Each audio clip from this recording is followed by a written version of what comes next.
Auto డ్రైవర్ల సమస్యలపై అధికార విపక్షాల మధ్య మాటల యుద్ధం సాగింది. కాంగ్రెస్ ప్రభుత్వం వచ్చాక 93 మంది ఆటో డ్రైవర్లు చనిపోయారని మాజీ మంత్రి కేటీఆర్ ఆరోపించారు. ఆటో డ్రైవర్ల మరణాలని ప్రభుత్వ హత్యలేనని ఆయన అన్నారు.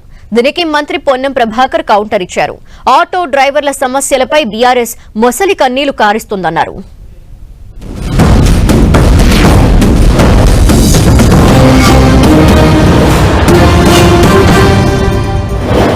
ఇప్పటి వరకు కాంగ్రెస్ ప్రభుత్వం వచ్చిన తర్వాత ఈ సంవత్సర కాలంలో 93 మంది ఆటో డ్రైవర్లు ఆత్మహత్య చేసుకునే దుస్థితిలోకి నెట్టబడ్డారు. ఇంతమంది ఆటో డ్రైవర్లు చనిపోయినారు, ఆత్మహత్య చేసుకునే పరిస్థితి వచ్చింది. ఒక్కొక్క కుటుంబానికి 10 లక్షలు ఇస్తారా, 20 లక్షలు ఇస్తారా? వెంటనే ప్రభుత్వం స్పందించి మేలుకొని ఆ కుటుంబాలను ఆదుకోవాలని చెప్పి మా పార్టీ తరఫున డిమాండ్ చేసినాం. కానీ ఇప్పటి వరకు దున్నపోతు మీద వానబడ్డట్టు కనీస స్పందన కూడా ప్రభుత్వానికి లేదు.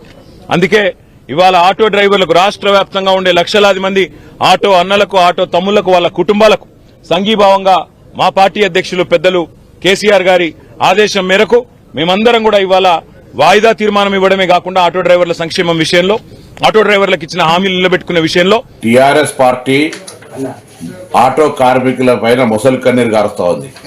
అవును, ఎన్నికల హామీ మేము 12,000 రూపాయలు సంవత్సరానికి ఇస్తామని చెప్పినాం.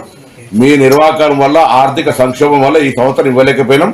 భవిష్యత్తులో తప్పకుండా ఆటో కార్మికులు ఆదుకునే బాధ్యత మా ప్రభుత్వానికి ఉన్నది. ఇటువంటి రాజకీయ క్రీడలు మీరు ఏదో ఒక రోజు కొరకు ఏదో ఆటో కార్మికులు వేసుకునే డ్రెస్సులు వేసుకొని ఇతరత్ర ఏదో ఇటువంటి వేషాలు వేసేటువంటి ప్రయత్నం, నిన్న బేడీలు వేసుకొని ఇటువంటి చేయడం అనేటువంటిది పొలిటికల్ డ్రామా. మేము అనేక సందర్భాలు ఆటో కార్మికులతో సమావేశాలు పెట్టినాం.